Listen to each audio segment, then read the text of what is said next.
మొన్న సంక్రాంతి పండుగ రాష్ట్రమంతా సుఖ సంతోషాలతో జరుపుకుంటుంటే ఈ వైసీపీ నాయకులు వాళ్ళ గుండాయిజం రౌడీజంతో బీసీల మీద వాళ్ళ ఎదుగుదలని ఓర్చుకోలేక బీసీ నాయకుడైన తుని నియోజకవర్గంలో అలిపూడి గ్రామానికి చెందిన లాలం బంగారాయను అతి కిరాతకంగా చంపి ఆనందం పొందుతున్నారు ఈరోజు వైసీపీ నాయకులు.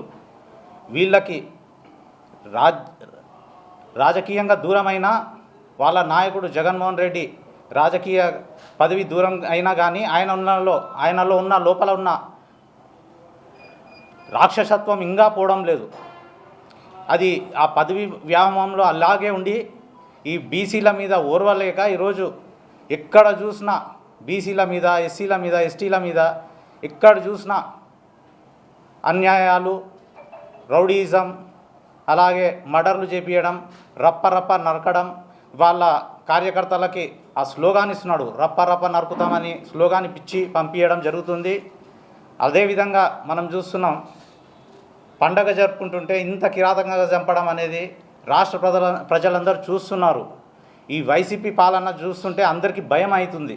ఈరోజు ఒక పక్క మనము అభివృద్ధి, బీసీ వాళ్ళు అభివృద్ధి జరుగుతుంటే నాయకులని ఓర్వలేక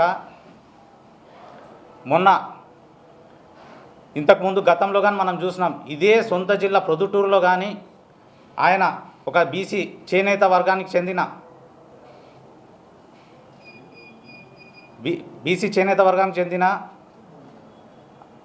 మన బంగారయ్యను కానీ, అలాగే నందం బాలయ్యను కానీ, అలాగే మన అమర్నాథ్ గౌడ్ గారిని నడి రోడ్డు మీద పెట్రోల్ పోసి చంపడం జరిగింది. ఇలాంటి కక్షపూరిత రాజకీయాలు చేస్తున్నాడు. అదేవిధంగా మనం ఇంకొక పక్క చూస్తే మన రాజకీయంగా మన పార్టీని సీనియర్ నాయకుల మీద పల్లా శ్రీనివాస్ గారి మీద కానీ, అచ్చెం నాయుడు మీద కానీ, అలాగే మన ఆనం అయ్యన్న పాత్రుడి ఇంటి మీద దౌర్జన్యంగా మనుషులను పంపించి ఇంటిని ధ్వంసం చేపించి వాళ్ళ ఇండ్లను కుల్లగొట్టి, అలాగే మన అక్రమ కేసు కొల్లు రవీంద్ర గారి మీద, అచ్చెం నాయుడు మీద అక్రమ కేసులు పెట్టి వాళ్ళని జైలుకు పంపించి అధికారాన్ని అడ్డుపెట్టుకొని పోలీసులను వాడుకొని ఇలా వీళ్ళు అన్ని సర్వం నాశనం చేసినాడు మన జగన్ గారు. ఇంత చేసినా ఆయనకి ఇంకా బుద్ధి రావడం లేదు. ఎప్పుడు మారతారా అని రాష్ట్ర ప్రజలందరూ చూస్తున్నారు. అరే, అధికారం పోయింది ఒక పక్క, అయినా ఆయన రాక్షసత్వం, లోపల ఉన్న రాక్షసత్వం ఇంకా పోవడం లేదు. అదేవిధంగా మనము బీసీలకు మన 1,00,000 పైన బీసీ సప్లై నిధులన్నీ దారి మళ్లించినాడు. అదే ఆదరణ పథకంకి అది దారి మళ్లించినాడు. ఆదరణ పథకం ఆయన ప్రభుత్వంలో ఎవరికి అందలేదు. ఇలాంటి రాక్షసత్వం ఉన్న నాయకుడు ఈరోజు బీసీల మీద ఎన్ని మర్డర్లు, ఎన్సీఆర్బీ రిపోర్ట్స్ ప్రకారంగా 188 ఎస్సీలను హతమార్చినాడు. అదే 100 మంది బీసీలను చంపించినాడు. ఇవన్నీ ప్రజలు గమనిస్తున్నారు ఈరోజు చూస్తుంటే. రాష్ట్రంలో తెలుగుదేశం పార్టీ ప్రభుత్వం ఏర్పడిన తర్వాత సంవత్సరాల కాలంలో పండుగ వాతావరణం ఈ రాష్ట్రంలో ఏర్పడింది. సంక్రాంతి పండుగను కూడా ఈసారి చాలా ఉత్సాహంతో గతంలో కంటే కూడా బాగా చేసుకోవడానికి కారణం ఏమంటే ప్రభుత్వం తీసుకుంటున్నటువంటి కొన్ని నిర్ణయాలు. ప్రజలు ఆనందంగా ఉండాలి అంటే ప్రభుత్వం అన్ని వర్గాల వారిని దృష్టిలో పెట్టుకొని పాలన సాగిస్తే ఖచ్చితంగా అందరూ బాగుంటారు, పండగ వాతావరణం ఉంటుంది. తెలుగుదేశం పార్టీ ప్రభుత్వం పైన చంద్రబాబు గారి నాయకత్వం అంటేనే వైసీపీ నాయకులు కానీ, ఆ పార్టీ అధినాయకుడు కానీ భయంతో వణికిపోతారు. ఎందుకంటే బీసీలందరూ కూడా రాష్ట్ర వ్యాప్తంగా చంద్రబాబు నాయుడు వెంట ఈరోజు నడవటం వల్ల మనందరికీ తెలిసిన విషయమే, 162 సీట్లు పైగా గెలిచి 5 సంవత్సరాలు పరిపాలించినటువంటి జగన్మోహన్ రెడ్డిని ప్రతిపక్ష హోదా కూడా ఇవ్వకుండా చేసిందే బీసీలు అని చెప్పేసి రాష్ట్రంలో నేను గుర్తు చేస్తున్నాను. కనుకనే వారు ఒక ప్లాన్ తీసుకొచ్చారు. జగన్మోహన్ రెడ్డి కానీ, ఆ పార్టీలో ఉన్నటువంటి నాయకులు కానీ, బీసీ వ్యతిరేకులు బీసీల్ని హతమార్చి ఆ యొక్క వాళ్ళు చేసినటువంటి హత్యారాజకీయాల్ని మా ప్రభుత్వం పైన నెట్టాలని చూడటము ఎవ్వరు కూడా నమ్మరు. మీరు ఇలాంటివన్నీ మానుకోండి.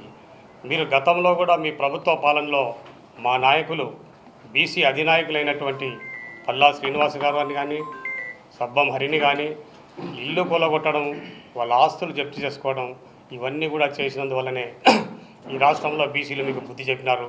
అయినా మీకు బుద్ధి రాలేదు. మహిళల్ని కూడా వదలలేదు.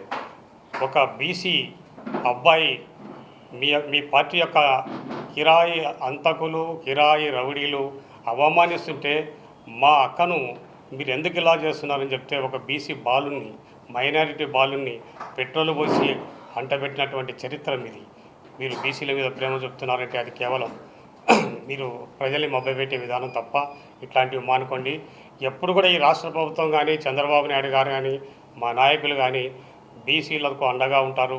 ఆ బీసీల అండదండాలతోనే ఈరోజు అత్యధిక సీట్లు గెలిచినామన్న దురుద్దేశంతో మీరు బురదలే కార్యక్రమాలు మానుకోండి. మీకు ప్రతిపక్ష హోదా కూడా లేకపోవడానికి కారణం అదే.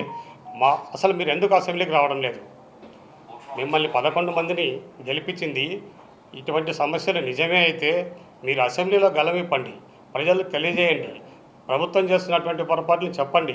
ఇవి చెప్పకుండా అక్షరాధికారులు మీరు చేసి మా ప్రభుత్వం పైన వేయడం అనేది ప్రజలు ఎవరు కూడా నమ్మరు. ఇట్లాంటివి మానుకోండి. బీసీల ఎదుగుదల ఈ రాష్ట్రంలో జరిగింది అంటే కేవలం తెలుగుదేశం పార్టీ పుట్టిన తర్వాత మాత్రమే. ఎన్టీ రామారావు గారు ఆ రోజు బీసీలకు ఎటువంటి ప్రాధాన్యత ఇచ్చారో అందరికీ తెలుసు. ఆ రోజు నుంచి దాన్ని కంటిన్యూ చేస్తున్నటువంటి చంద్రబాబు నాయుడు గారు బీసీలు అంటేనే తెలుగుదేశం, తెలుగుదేశం అంటేనే బీసీలు అని చెప్పేసి ఈరోజు రాష్ట్ర వ్యాప్తంగా కూడా తెలుసు. దాన్ని మీరు సహించలేక బురదల్లే కార్యక్రమాలు చేయొద్దండి. మీకు ప్రజలు బుద్ధి చెప్పినారు. ఇక మీదట కూడా మీరు అలాగే చేసుకుంటూ పోతే మీకు నెక్స్ట్ వచ్చేది గుండు సున్నానే. ఇదొకటి భద్రంగా పెట్టుకొని అసెంబ్లీకి రండి. చిన్నపిల్లోడు చాక్లెట్ కోసం అడిగినట్టు ఏమిటంటే అది ప్రతిపక్షాలు ఎవరిస్తారు? ముఖ్యమంత్రి ఇస్తాడా? గవర్నర్ ఇస్తాడా? ప్రజలు ఇవ్వాలి. నీకు ప్రజల్లో నువ్వు పూర్తి స్థాయిలో నిన్ను దుర్మార్గుడిగా వాళ్ళు తెలుసుకోవడం జరిగింది.